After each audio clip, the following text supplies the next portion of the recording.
Friends, once again welcome on our channel.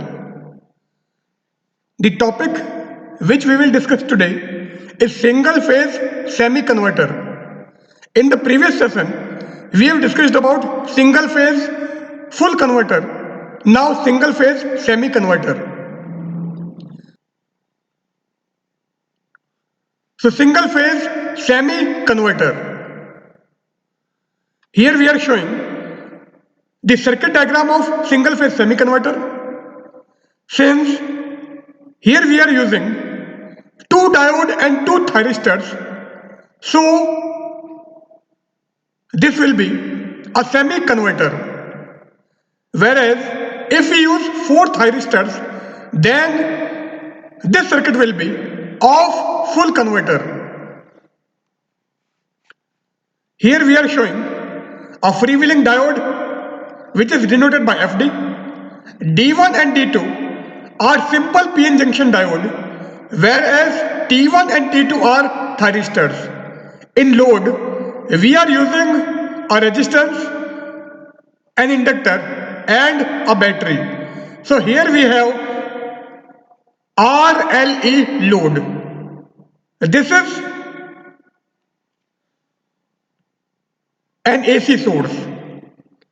तो इस circuit में हमने दो simple PN junction diode use किए हैं, दो थायरिस्टर हैं एंड एक हमारे पास में फ्री व्हीलिंग डायोड है एंड इस फ्री व्हीलिंग डायोड को हमने लोड के अक्रॉस लगाया है और यहां पर हमने RLE लोड लिया है.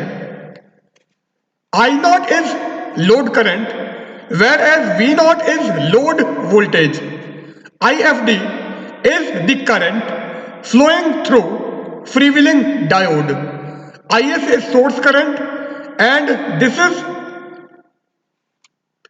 an AC source. So here a single phase semi-converter bridge with two thyristors and three diodes is shown. तो ये जो सर्किट है यहां पर हमारे पास में एक single phase semi converter bridge है जिसमें हमने दो थायरिस्टर लगाए हैं एंड तीन डायोड लगाए हैं. Here T1 and T2 are two thyristors, D1 and D2 are diodes and FD is a third diode which is known as freewheeling diode, and this diode is connected across the load. So T1 and T2 are thyristors, D1 and D2 are diodes and FD is a third diode which is known as freewheeling diode, and this diode is connected across the RLE load. Here we are showing RLE load. तो circuit से clear है कि हमारे पास में जो load है वो RLE load है. मीन्स लोड में हमने एक रजिस्टर, एक इंडक्टर एंड एक बैटरी को सीरीज में लगाया है. सो ये जो लोड है ये हमारा RLE लोड होगा. After omega t equal to 0, thyristor T1 is forward biased only when Vm sin omega t is greater than E. क्योंकि लोड में हमारे पास में एक बैटरी है और इस बैटरी का EMF हमने कैपिटल E बोला है. So omega t equal to 0 पर थायरिस्टर T1 केवल उसी कंडीशन में फॉरवर्ड बायस होगा जब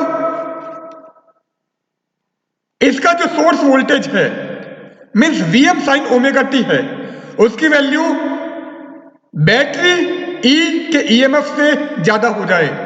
means Vm sin omega T is greater than E, and in this case thyristor T1 will be forward biased. So यहां diagram से clear है कि हमारा पॉइंट A और ये B. So first half cycle में ये पॉजिटिव होगा, ये नेगेटिव होगा. सो ये जो थायरिस्टर T1 है ये हमारा फॉरवर्ड बायस होगा एंड नेगेटिव हाफ साइकिल में ये पॉजिटिव, ये नेगेटिव. सो ए हमारा नेगेटिव है means T1 become reverse bias in negative half cycle whereas due to positivity of point B or terminal B, thyristor T2 will be forward biased. So in first half cycle, D2 is reverse bias and D1 is forward bias. Whereas in negative half cycle, D2 is forward biased and D1 is reverse bias. It means in first half cycle, thyristor T1 and diode D1 gets forward biased simultaneously, whereas in negative half cycle, thyristor T2 and diode D2 gets forward biased simultaneously. Thus, T1 is triggered at firing angle alpha only when Vm sin omega t is greater than E. So omega t equal to 0 के बाद में T1 हमारा forward bias हो जाता है और ये forward bias केवल उसी कंडीशन में होगा जब Vm sin ओमेगा t की वैल्यू E से ज्यादा हो और T1 के ट्रिगर ऑन होने के लिए, ये ट्रिगर्ड होने के लिए हमको फायरिंग पल्स की रिक्वायरमेंट होगी एंड फायरिंग पल्स हम फायरिंग एंगल अल्फा पर प्रोवाइड करते हैं. So T1 is triggered at firing angle alpha only when Vm sin omega t is greater than E. Means इसका जो EMF है या इसका जो इंस्टेंटेनियस वोल्टेज है इस पर्टिकुलर टाइम पर उसकी वैल्यू इस बैटरी के EMF से ज्यादा होनी चाहिए. उस केस में फायरिंग एंगल अल्फा पर थायरिस्टर T1 हमारा ट्रिगर्ड ऑन होगा और ये वर्क करना स्टार्ट करेगा.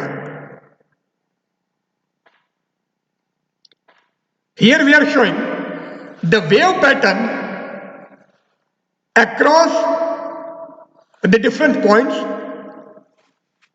This is the wave pattern for source voltage. Here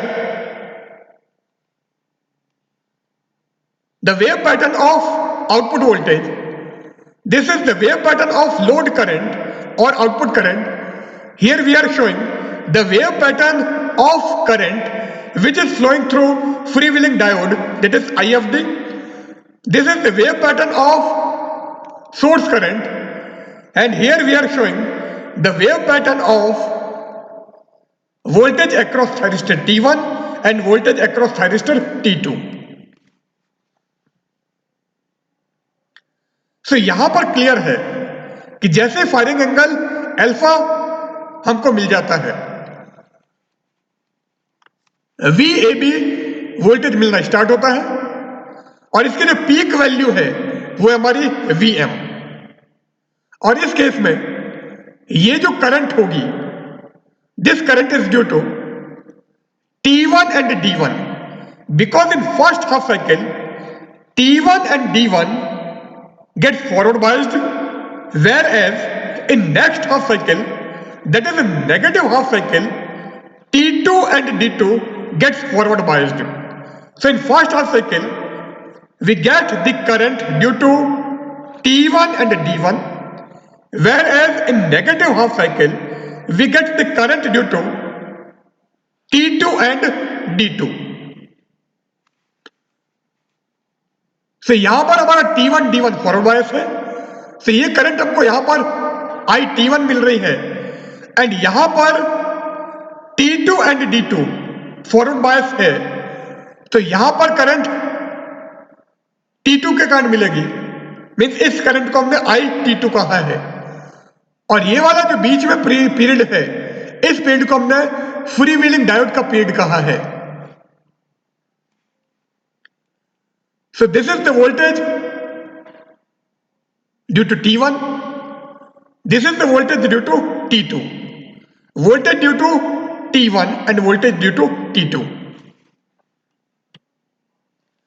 for the period omega t equal to alpha to pi. First half cycle हमारा 0 से pi है, but firing angle is alpha. So we are discussing here for the period omega t equal to alpha to pi. So for the period omega t equal to alpha to pi, load current I naught flows through RLE, D1, source and T1. So first half cycle में जो load current I not हमारी flow होगी वो RLE, D1, source and T1 के through flow होगी। ये हमारा diagram था। सो फर्स्ट हाफ साइकिल की हम बात कर रहे हैं। सो लोड करंट कहां फ्लो होगी? RLE लोड, देन D1 क्योंकि D1 फॉरवर्ड बायस है, then source and then T1। So इस टाइप से हमको फर्स्ट हाफ साइकिल में करंट का पाथ मिलेगा, लोड करंट का पाथ मिलेगा।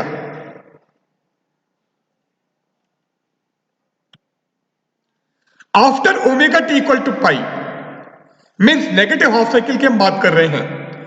सो after omega t equal to pi, load voltage V naught tends to reverse as the AC source voltage changes polarity.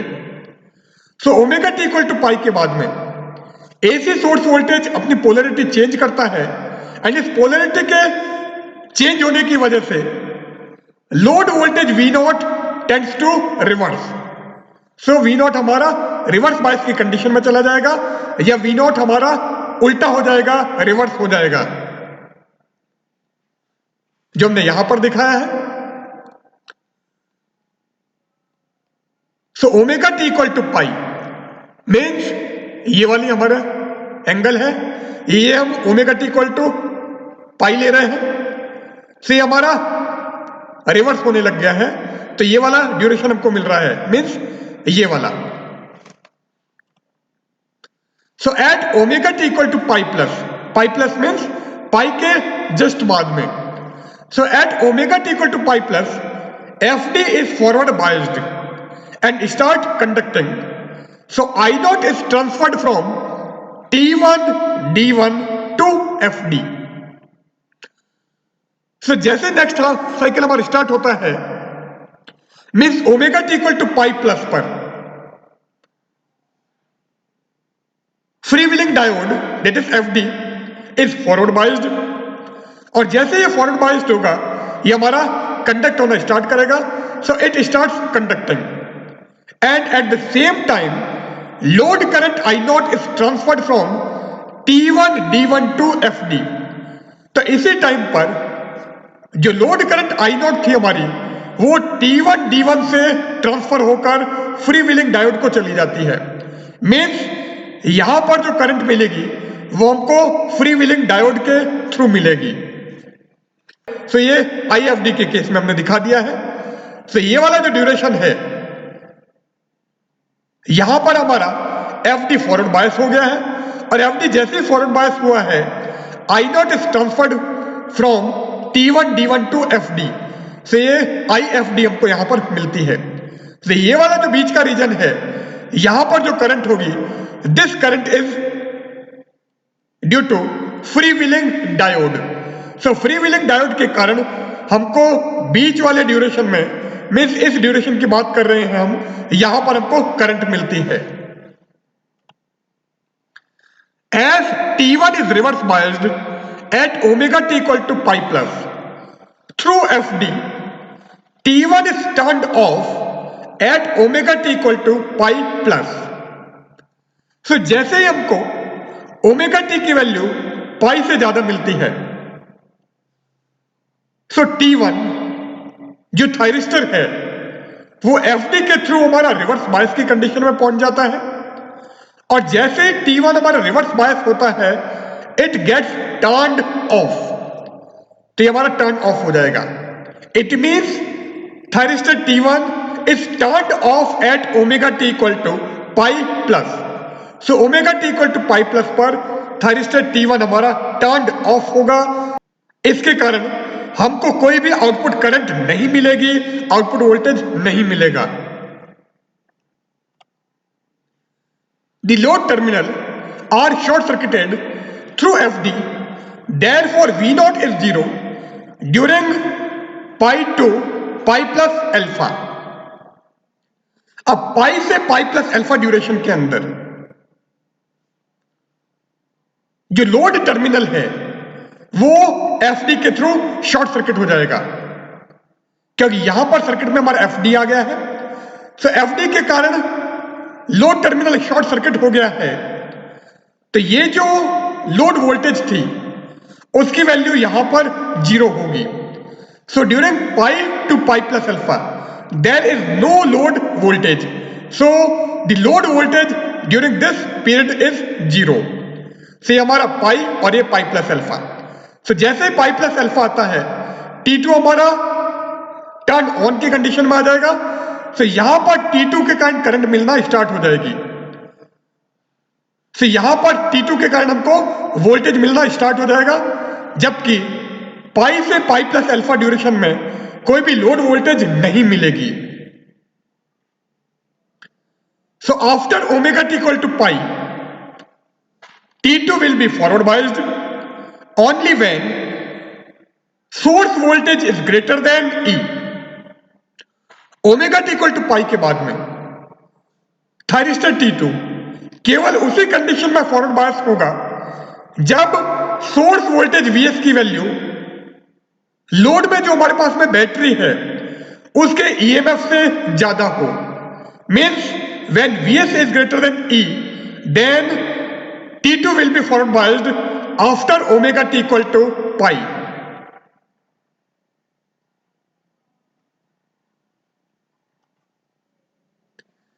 At omega t equal to pi plus alpha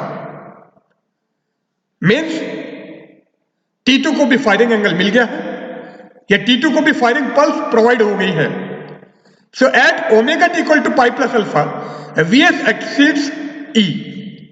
अब यहां पर हमारे पास में diagram है, ये जो लाइन है ये हमने E के लिए शो की है। तो जैसे पाई प्लस अल्फा आ जाता है ओमेगा टी की वैल्यू, सो पाई प्लस अल्फा मीन्स ये वाली बात कर रहे हैं हम। सो इस एंगल पर या इस टाइम पर Vs की वैल्यू E से ज्यादा हो जाती है, क्योंकि E हमारा यहां तक है। सो Vs is greater than E।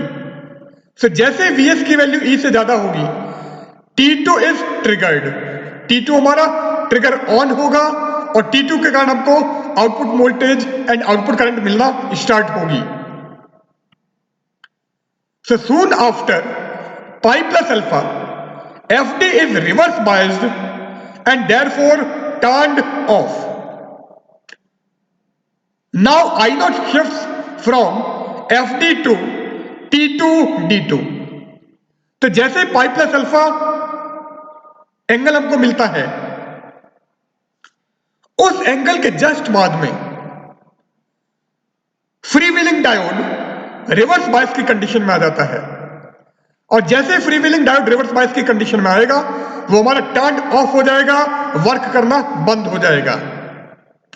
So in this case load current I naught shift from free wheeling diode to T2 D2, क्योंकि थायरिस्टर T2 हमारा फॉरवर्ड बायस हो गया है।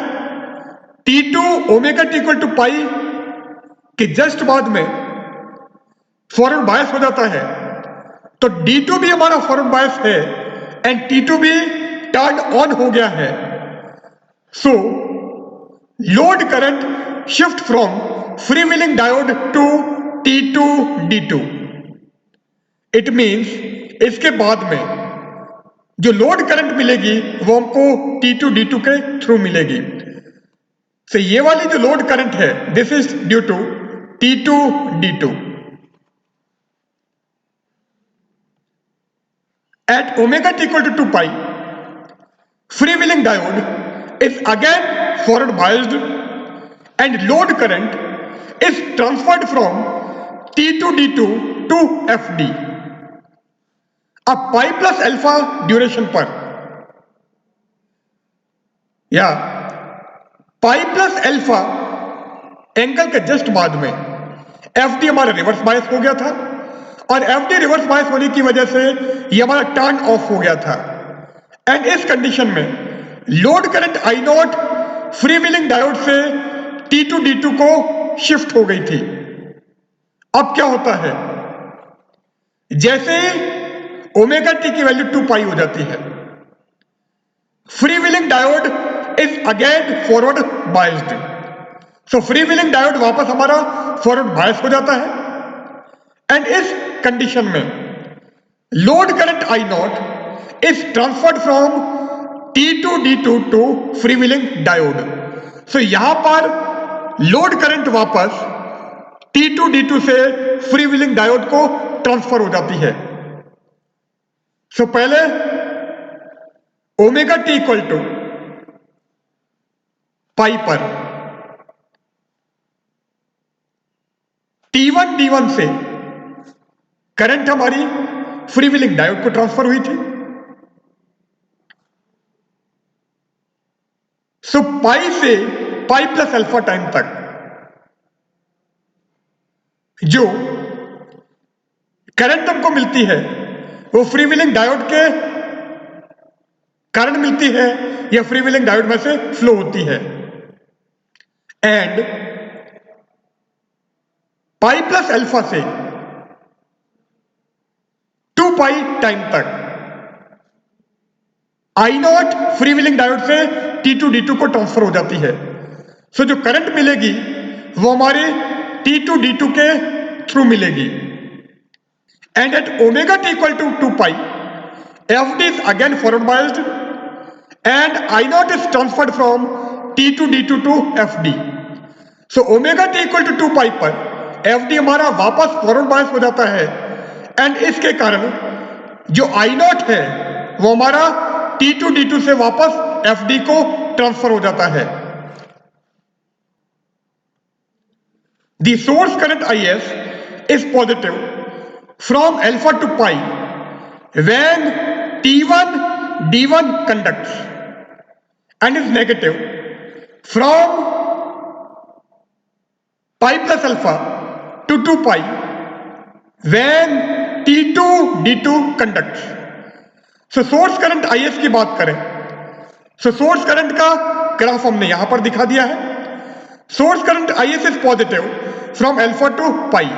सो अल्फा से पाई ड्यूरेशन में हमारा T1 D1 कंडक्ट होता है तो जो सोर्स करंट है वो हमारी पॉजिटिव होगी, जबकि पाई प्लस अल्फा से 2 पाई ड्यूरेशन में मीन्स इस ड्यूरेशन की हम बात कर रहे हैं, इस ड्यूरेशन के अंदर T2 D2 कंडक्ट होता है। सो सोर्स करंट हमारी नेगेटिव होगी। Then again 2 pi plus alpha to 3 pi IS is positive and 3 pi plus alpha to 4 pi IS is negative. So pi plus alpha से 2 pi duration में T2 and D2 conduct होता है, जबकि alpha से pi duration में T1 and D1 conduct होते हैं। So during alpha to pi T1 and D1 conducts and AC source delivers energy to the load। क्योंकि यहां पर IS की वैल्यू पॉजिटिव है, सो अल्फा से पाई ड्यूरेशन में T1 एंड D1 हमारा कंडक्ट हो रहा है, IS पॉजिटिव है, so AC source deliver energy to the load. So alpha से पाई ड्यूरेशन में AC सोर्स लोड को एनर्जी डिलीवर करेगा, प्रोवाइड करेगा।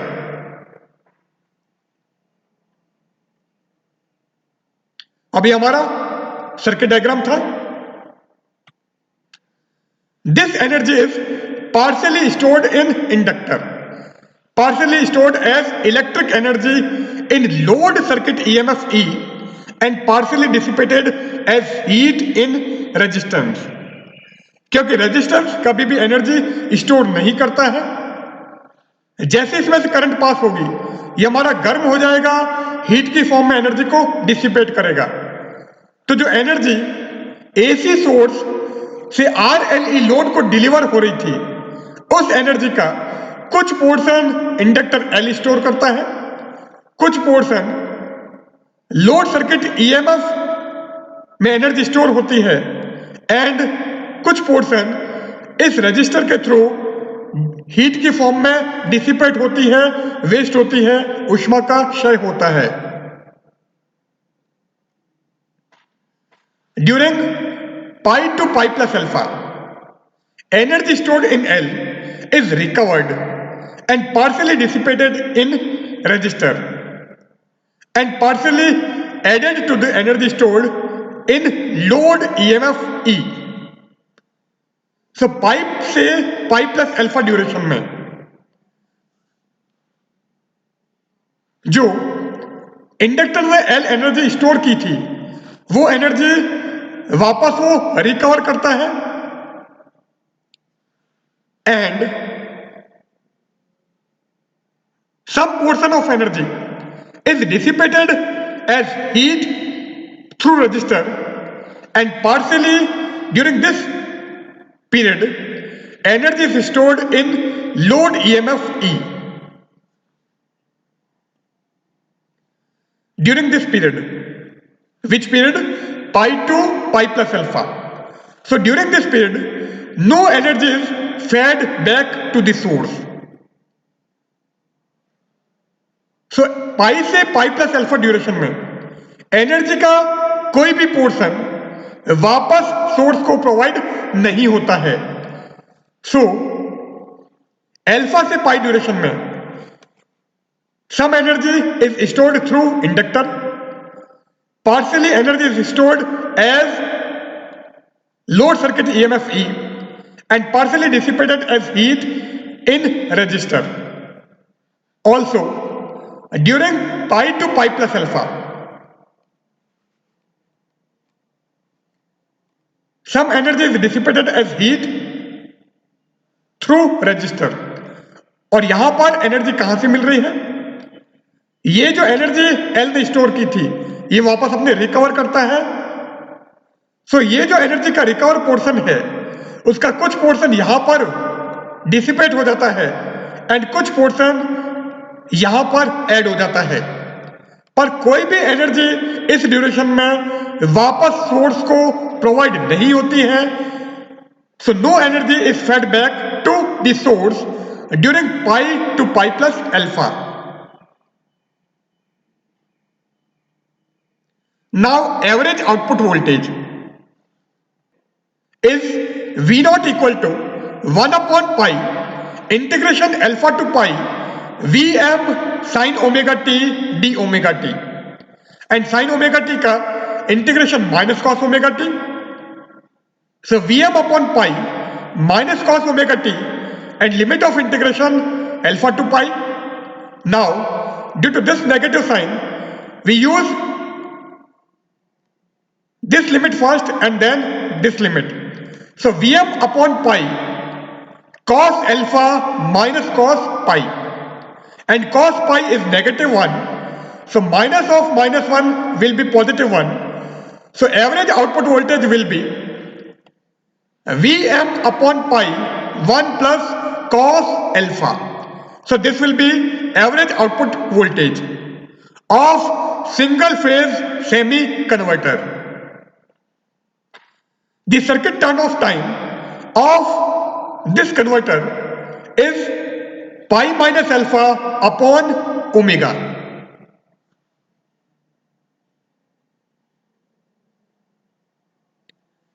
The variation of average value of converter output voltage as a function of firing angle alpha for semi converter and full converter is showing in this diagram. Here the solid line showing the variation of average value of semi converter output voltage as a function of alpha, whereas this dotted line is showing the variation of average value of full converter output voltage as a function of alpha. See, हमने semi converter and full converter दोनों के लिए average value of output voltage का variation firing angle के साथ में show किया है. तो यहां पर हम हमारा लेक्चर एंड करते हैं. इस लेक्चर के अंदर हमने single phase semi converter with RLE load discuss किया है. So good bye.